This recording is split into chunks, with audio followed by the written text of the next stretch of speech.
Welcome to current affairs light YouTube channel. ఇవాళ మన క్లాస్లో రీసెంట్ జరిగినటువంటి కరెంట్ అఫైర్స్లో ఇంపార్టెంట్ కాన్సెప్ట్ నేర్చుకుందామండి. మీకు కనుక మా ఛానల్లో ఉన్నటువంటి వీడియోస్ అండ్ ఎక్స్ప్లెనేషన్ నచ్చినట్లయితే మా ఛానల్ లైక్ చేయండి, షేర్ చేయండి అండ్ సబ్స్క్రైబ్ చేయండి. Welcome to current affairs light YouTube channel. ఇవాళ మన కాన్సెప్ట్ వచ్చేసి తరపు నుంచి ఒక కొత్త సబ్మెరైన్ అనేది కమిషన్ చేయబడింది. దాని పేరు వచ్చేసి ఇండియన్ నావల్ షిప్ అరిగాత్ అనమాట. సో అరిగాత్ సబ్మెరైన్ ఏదైతే ఉందో అది చాలా ఇంపార్టెంట్. మనకి ఈ మధ్య కాలంలో అరిగాత్ అనేది హెవీగా ఎక్కువగా వినిపించింది. సో దీని యొక్క స్పెషాలిటీ కూడా మనం తెలుసుకుందాం. ఇండియన్ నావల్ షిప్ అరిగాత్ ఏదైతే ఉందో ఇది సెకండ్ న్యూక్లియర్ సబ్మెరైన్ అనమాట. అది ఎక్కడ స్టార్ట్ చేయబడింది అంటే ఎక్కడ కమిషన్ చేయబడింది అని అడుగుతారు. విశాఖపట్నం తీరంలో దీన్ని కమిషన్ చేశారు. ఇందులో నియర్లీ 750 కిలోమీటర్ రేంజ్ వరకు కూడా టార్గెట్ చేయగలిగేటువంటి K-15 మిసైల్స్ అనేవి ఈ యొక్క సబ్మెరైన్లో లోడ్ చేయడం జరిగింది. అండ్ దాంతోపాటు ప్రెజరైజ్డ్ లైట్ వాటర్ రియాక్టర్స్ అనేవి ఇందులో తీసుకున్నారనమాట. సో లైట్ వాటర్ రియాక్టర్స్ అంటే అవి ఎక్కువగా న్యూక్లియర్ రియాక్టర్స్లో లైట్ వాటర్ రియాక్టర్గా ఉన్నప్పుడు ఏంటంటే అవి వెయిట్ అనేది చాలా తక్కువగా ఉంటుంది. సో సబ్మెరైన్ వెయిట్ ఎంత తక్కువగా ఉంటే అంత బెటర్గా వర్క్ అవుతుంది అనమాట. సో అలా కూడా ఉపయోగపడుతుంది. అండ్ ఇలా ఉండటం వల్ల ఏంటంటే ఎక్స్టెండెడ్ పీరియడ్స్ కూడా అంటే చాలా ఎక్కువ టైము సబ్మెరైన్స్ అండర్ వాటర్లో ట్రావెల్ చేయడానికి ఇలా ప్రెజరైజ్డ్ లైట్ వాటర్ రియాక్టర్స్ అనేవి ఉండటం ఉపయోగపడుతుంది అనమాట. అండ్ దీని యొక్క లెంత్ అనమాట ఎంత పొడుగు ఉందంటే 112 మీటర్ల పొడుగుతో ఉన్నటువంటి పెద్ద సబ్మెరైన్ అనేది INS అరిగాత్ అనమాట. అది విశాఖపట్నం తీరంలో కమిషన్ చేయబడింది. అండ్ ఇందులో ఇప్పటికే న్యూక్లియర్ సబ్మెరైన్స్ అనేవి మన దేశంలో చాలా ఉన్నాయి. INS అరిధామన్. సో INS అరిధామన్లో వచ్చేసి K-4 మిసైల్స్ అనేవి తీసుకున్నారు. బట్ INS అరిగాత్లో వచ్చేసి K-15 మిసైల్స్ అనేవి ఇంక్లూడ్ చేయడం జరిగింది.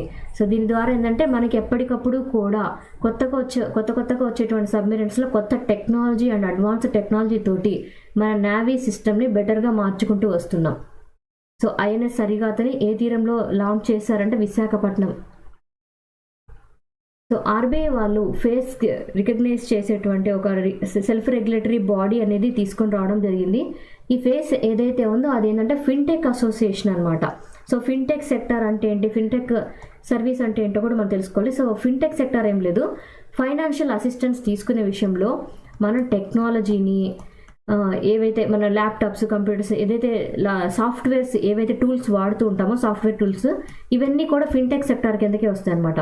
ఇంతకుముందు బ్యాంకింగ్ సెక్టార్ వేరు, ఈ మధ్య కాలంలో ఉన్నటువంటి బ్యాంకింగ్ సెక్టార్ వేరు.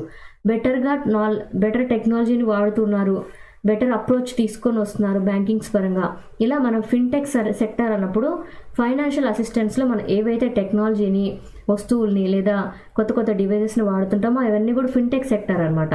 సో ఇప్పుడు రీసెంట్గా అయితే fintech association for customer empowerment, nothing but కస్టమర్లకి సేవలు అందించే విషయంలో ఎప్పటికప్పుడు ఏ విధంగా ఉండాలి అని తెలియజేసేటువంటి ఒక సంస్థ అనమాట, ఒక గ్రూప్ అనమాట. వీళ్ళు ఏంటంటే సెల్ఫ్ రెగ్యులేటరీ ఆర్గనైజేషన్ అనేది ఏర్పాటు చేస్తున్నామని తెలియజేశారనమాట. And self regulatory organisation fintech sector యొక్క గ్రూపింగ్ ఆధ్వర్యంలో జరుగుతుంది. అండ్ ఇక్కడ ఏంటంటే దీనిలో 3 రకాలైనటువంటి అప్లికేషన్స్ అనేవి తీసుకొని పడ్డాయి. ఒక అప్లికేషన్ అనేది ఏమైందంటే రిటర్న్ అయిపోయింది, బట్ రీసబ్మిషన్ అనేది చేయబట్టారు. ఇంకోటేమో రివ్యూలో ఉందన్నమాట. ఒకటైతే ఓకే అయిపోయింది. ఫేస్ ఈస్ నథింగ్ బట్ ఇక్కడ ఫేస్ అంటే fintech association for customer empowerment, కస్టమర్స్ని బూస్టప్ ఇచ్చే విధంగా సెల్ఫ్ రెగ్యులేటరీ ఆర్గనైజేషన్ అనేది ఫిన్టెక్ సెక్టార్లో బెటర్గా రాబోతుంది. అంటే ఈ యొక్క సర్వీసెస్ కనుక RBI వాళ్ళు కనుక తీసుకొని వస్తే మనకి టెక్నాలజీని వాడుకునే విషయంలో ఆటోమేటెడ్ టెక్నాలజీ వాడుకుంటాం. ఇలా వాడుకున్నప్పుడు ఏంటంటే మనం ఇంకా ఎక్కువగా మెషిన్స్ మీద ఆధారపడుతుంటాం కాబట్టి కొంతవరకు జాబ్స్ పోయేటువంటి ఛాన్స్ కూడా ఉందన్నమాట. ఫిన్టెక్ సర్వీసెస్ బ్యాంకింగ్ సెక్టార్లో తీసుకొని వస్తే కొత్తగా ఇన్నోవేషన్ వస్తుంది, కొత్తగా ఇంకా ఎక్కువ మంది బ్యాంకింగ్ రంగాన్ని వినియోగించుకునే ఛాన్స్ ఉందని RBI వాళ్ళు ఇలా ఫేస్ అనేటువంటి టెక్నాలజీని అండ్ ఫేస్ పరంగా ఒక మిషన్ని తీసుకొని రావడం జరిగింది. సో న్యూ చీఫ్స్ అపాయింట్ అవ్వడం జరిగింది. ఎవరు దేనికి అపాయింట్ అయ్యారంటే CIF-SF ఒకళ్ళు, BSF ఒకళ్ళు అపాయింట్ అవ్వడం జరిగింది. సో CIF-SFకి వచ్చేసి రాజ్విందర్ సింగ్ భట్టి గారు నియమితులయ్యారు. అండ్ ఇక్కడ BSF బోర్డర్ సెక్యూరిటీ ఫోర్స్కి వచ్చేసి దల్జిత్ సింగ్ చౌదరి గారు నియమితులయ్యారు అనమాట.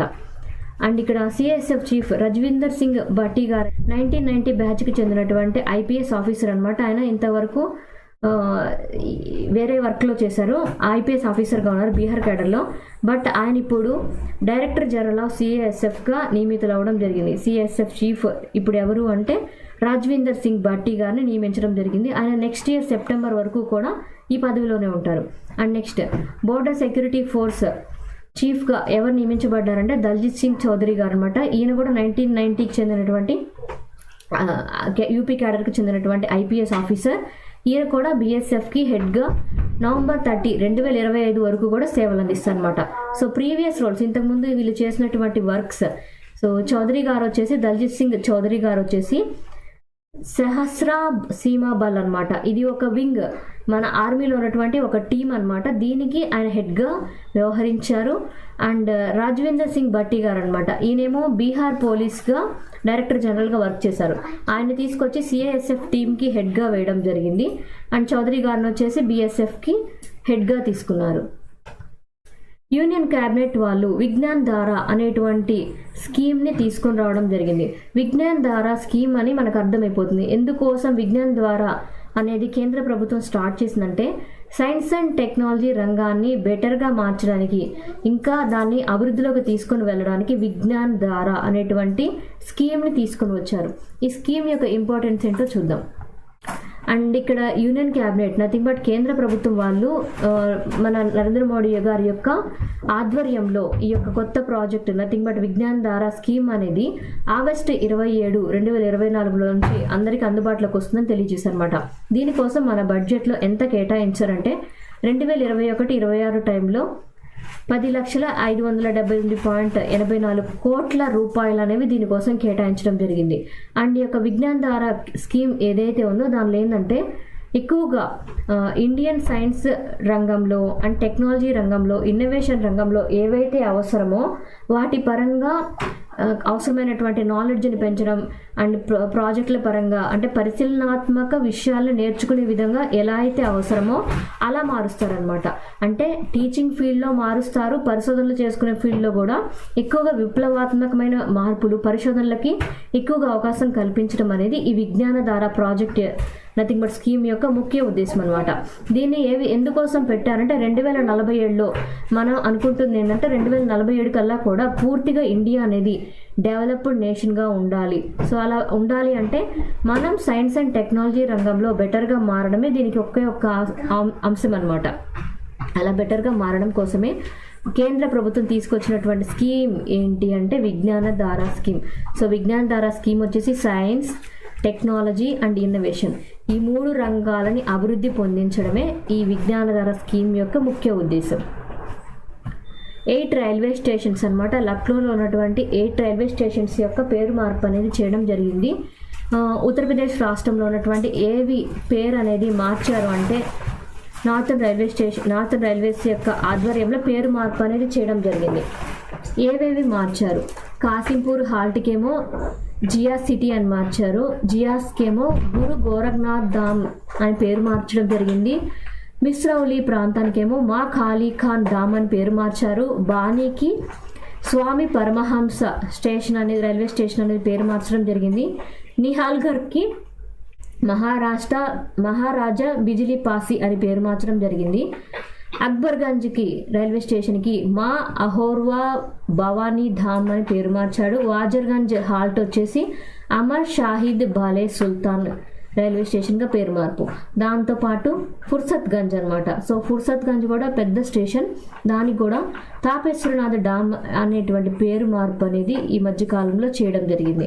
8 రైల్వే స్టేషన్స్, అది కూడా ఉత్తరప్రదేశ్లో ఉన్నటువంటి రైల్వే స్టేషన్ యొక్క పేరు మార్పు.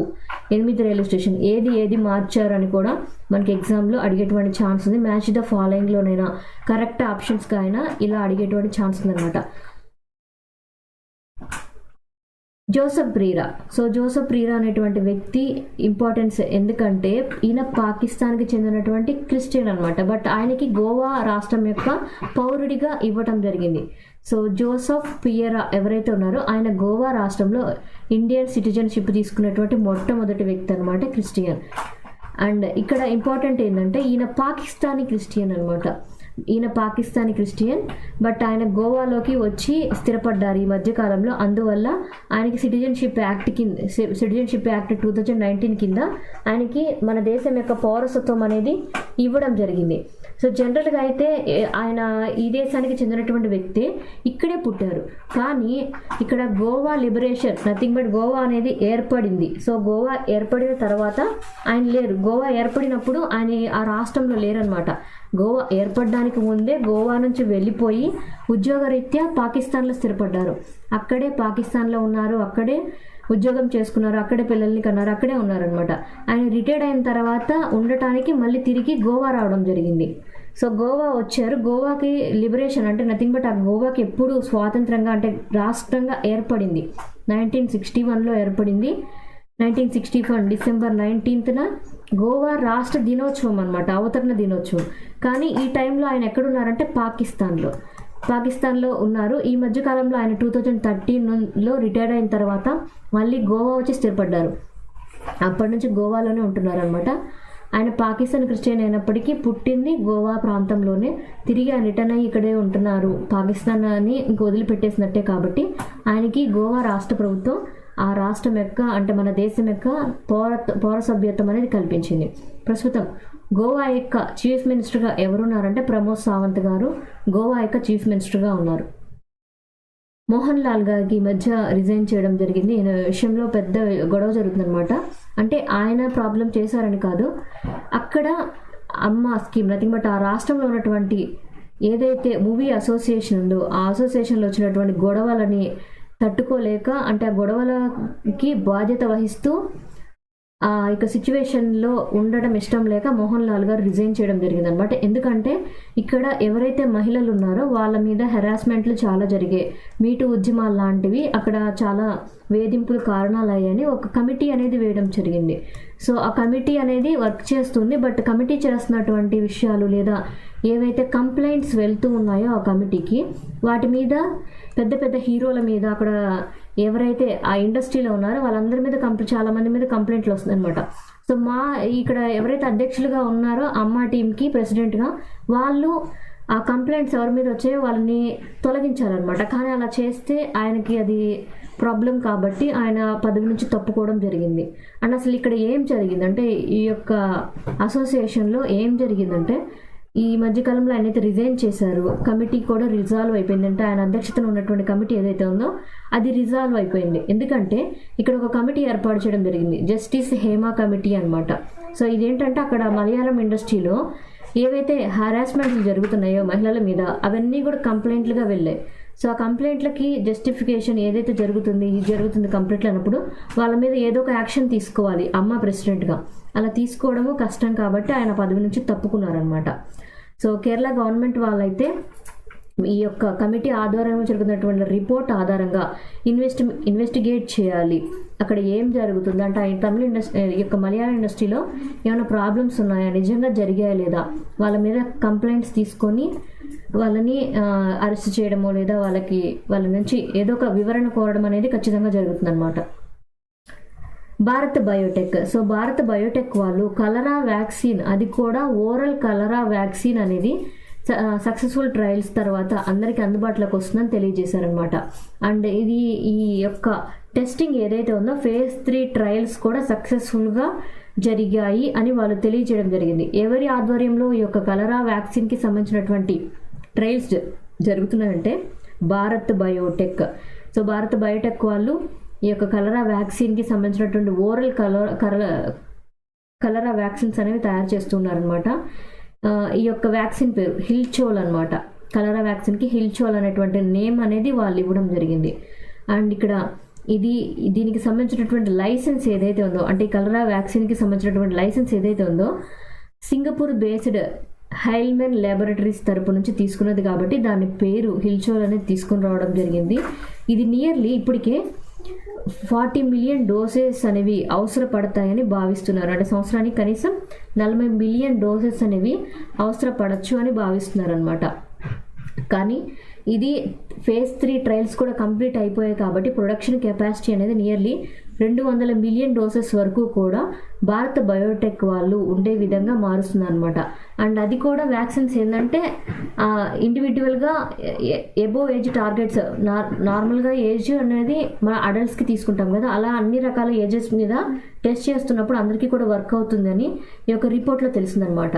సో ట్రయల్స్ అనేవి కంప్లీట్గా సక్సెస్గా అయ్యాయి కాబట్టి ఓరల్ కలరా వ్యాక్సిన్స్ అనేవి ఇక మీదట భారత్ బయోటెక్ వాళ్ళ ఆధ్వర్యంలో మన ఇండియా మొత్తం లభించబోతున్నాయి.